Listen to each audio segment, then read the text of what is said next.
नमस्कार मंडळी, आम्रपालीज अन्नपूर्णा किचन या यूट्यूब चॅनलमध्ये आपलं सर्वांचं स्वागत आहे। आणि वट सावित्रीची पौर्णिमा आहे उद्या, त्याच्यामुळे आज संध्याकाळीच मी नवी पेठमध्ये जाऊन मेहंदी काढून घेऊन आले। माझ्या मैत्रिणीसोबत गेले होते। दुसऱ्या दिवशी सकाळी उठल्या डाळ शिजायला घातली पुरणाची, आणि मी पुरण बनवण्यासाठी गूळ पण व्यवस्थित फोडून रात्रीच ठेवला होता। कधी पण पुरणाचा स्वयंपाक करताना जर तुमची पूर्वतयारी असेल तरच तुमचा स्वयंपाक फार लवकर होतो। आणि पुरण एका साईडला परतायला ठेवलेला आहे। एक वाटी डाळीला एक वाटी गूळ घातलेला आहे आणि पुरण मस्त परतून झालं आहे। आणि पुरण वाटून पण घेतलेलं आहे मी। एका साईडला आमटी केली, त्याच एळवणा निघलेली होती त्याची। आणि बघा, पुरणपोळीसाठी मी कणिक जितकं आपलं पुरण मऊ आहे तितकंच आपली कणिक ही मऊ पाहिजे, तरच आपल्या पोळ्या मऊसूत मस्त लुसलुशीत होतात। आणि किती टम्म फुगलेल्या आहेत पोळ्या बघा। पटपट मी सगळ्या पोळ्या लाटून घेतल्या, थोड्याशा चपातीही बनवल्या, कारण सण असेल तरी बरेच जण असतात आपल्या घरात की जे पोळी खात नाहीत आणि चपाती लागतेच त्यांना। त्याच्यामुळे मी पोळ्या लाटून घेतलेल्या आहेत आणि चपात्याही लाटून घेतलेल्या आहेत। पुरणपोळीचा स्वयंपाक जर झटपट आणि पटपट करायचा असेल तर संध्याकाळी रात्री तुम्हाला हिरवी मिरचीची पेस्ट, लसूण कोथिंबीरीची पेस्ट, दळलेलं खोबरं, ह्या सगळ्या ज्या जिन्नस आहेत त्या तयार करून ठेवायच्या। आणि पुरणात टाकायची विलायची आणि तुम्हाला जायफळ हे सुद्धा, बडीशोप व्यवस्थित भाजून त्याची पूड करून ठेवायची। एवढी सगळी पूर्वतयारी केली तर स्वयंपाकाला तुम्हाला 1 तासात तुमचा पूर्ण स्वयंपाक होऊन जातो। कारण ह्याच छोट्या छोट्या गोष्टीमुळे स्वयंपाकाला खूप वेळ लागतो। जसं आपण लसूण सोलणे म्हणा, आयती कोथिंबीर दळलेली असेल तर आपल्याला सोपं जातं, खोबरं असेल भाजलेलं आमटीला तर ते सोपं जातं। आणि त्याचप्रमाणे मी पुरणपोळीचा स्वयंपाक पटपट छान करून घेतलेला आहे। आणि भज्याचं पीठ तिंबण्यासाठी सुद्धा मी ऑलरेडी सगळी तयारी करून घेतली होती। कांदा कापून घेतला होता, हिरवी मिरचीची पेस्ट माझ्याकडे होती त्याच्यामुळे तेही केलं। बघा, मी पोळ्याही पूर्ण झालेल्या आहेत। माझ्या किती पोळ्या झाल्यात, किती चपात्या झाल्यात मी काही मोजलेलं नव्हतं, पण अंदाजे मी जेवढी कणिक मळली होती तेवढ्या सगळ्याचं पोळ्या आणि चपात्या करून घेतल्या। एक पोळी होती ती थोडीशी करपलेली होती, ती मी बाजूला ठेवून घेतली।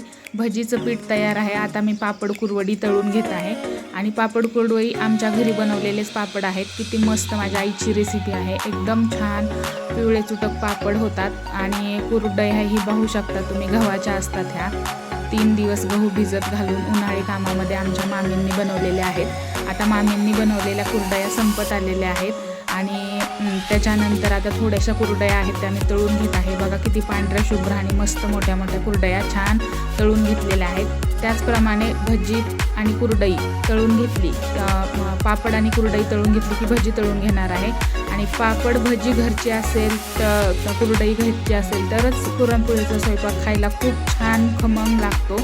आणि विकतच्या पापडांना एवढी चव येत नाही, पण काहींचा नाविलाज असतो, बनवणं नाही होत तर तुम्ही वापरू शकता विकतचं सुद्धा। भजी बनवताना सुद्धा मी तुम्हाला एक ट्रिक सांगते। कधी पण भजीचं पीठ कोरडं असतं मळायच्या आधी, तेव्हाच त्याच्यामध्ये मीठ, सोडा, ओवा टाकून घ्यायचं आणि व्यवस्थित पीठ फिरवून घ्यायचं, नंतर त्याची भजी तळायची। खूप मस्त भजी बनतात, कुरकुरीत हॉटेलसारखी।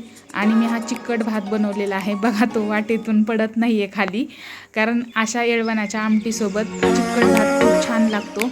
आणि माझं पूर्ण पुरणपोळीचं ताट रेडी आहे। तुम्हाला कशी वाटली रेसिपी? आणि मागच्या वेळी मी पुरणपोळीचं ताट दाखवताना भात जो आहे तो आमटीमध्ये टाकलेला होता। मला बऱ्याच जणांच्या कमेंट आल्या होत्या की काही भात हा आमटीमध्ये मिक्स करू नका, म्हणून मी सेपरेट ताट दाखवलेलं आहे। यावेळी माझी देवपूजा झालेली आहे आणि यांना लवकर जायचं होतं, त्याच्यामुळे फास्ट माझी तयारी चालू आहे। पूजेचं ताट बनवलं मी, फुलं, तांदूळ, साखर, दोरा, आंबा, ओटीचं सामान आणि वस्त्रमाळ वडासाठी। आणि छान घरची पूजा झाली, दर्शन घेतलं देवाचं आणि आता मी निघालेली आहे वडाची पूजा करायला।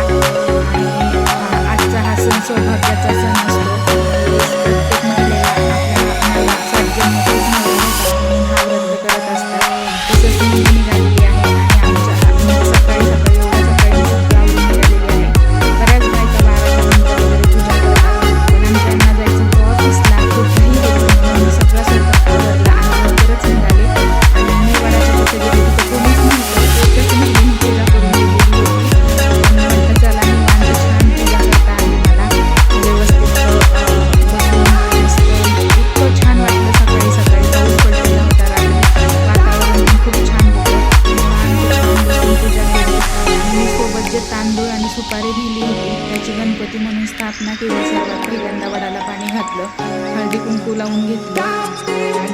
ज्वारी ठेवून तांदूळ ठेवून त्याची पूजा करून घेतली. त्याच्यानंतर वडाला वस्त्रमाळ घातली. तुम्ही कशी पूजा करता हे नक्की मला कमेंटमध्ये सांगा. मी अशी पूजा करते. प्रत्येक ठिकाणची वेगवेगळी पद्धत असते, त्याप्रमाणे प्रत्येकजण पूजा करत असतात. आणि नंतर सावित्रीची ओटी भरली. खणा नारळाने ओटी भरतात. तसंच आपण ह्या आंब्याचं खूप महत्त्व असतं. वट सावित्रीच्या पौर्णिमे दिवशी वडाला वस्त्रमाळ अर्पण केली, नैवेद्य अर्पण केला. पुरणपोळीचा नैवेद्य केले होते मी 2. त्याच्यावरच पूर्ण आपण घरातले केलेले जिन्नस मांडून आणि बघा या प्रकारे मी पूजा केलेली आहे. बरेच जण दोऱ्यासोबतच पाणी घालतात वडाला गोल फिरताना, पण मी तसं केलेलं नाही आहे. पाणी इथं घालतात आमच्यात आणि नंतर बघा मी दोऱ्याला छान व्यवस्थित बांधून आता वडाची पूजा करून घेत आहे. 7 फेरे मारून घेत आहे. पूजा झाली की लगेच त्यांना ऑफिसला जायचं होतं, म्हणून घरी पटकीने पूजा करून घेतली आणि घरी जाऊन मला डबे भरायचे होते आणि पूर्ण घरात एवढा पसारा पडलेला होता. पण सर्वात पहिल्यांदा मी स्वयंपाक करून नैवेद्य करून पूजेला आले आणि जन्मोजन्मी मला हाच नवरा भेटावा म्हणून देवाकडे प्रार्थना करत आहे. आणि सगळ्याच मुलींना वर्षभर नवऱ्यासोबत भांडल्या तरी सुद्धा प्रत्येकीचं आपल्या नवऱ्यावर खूप प्रेम असतं आणि त्यांना सुख समृद्धी लाभो, खूप यश लाभो, भरभराटी लाभो म्हणून ही पूजा प्रत्येक महिला करत असते.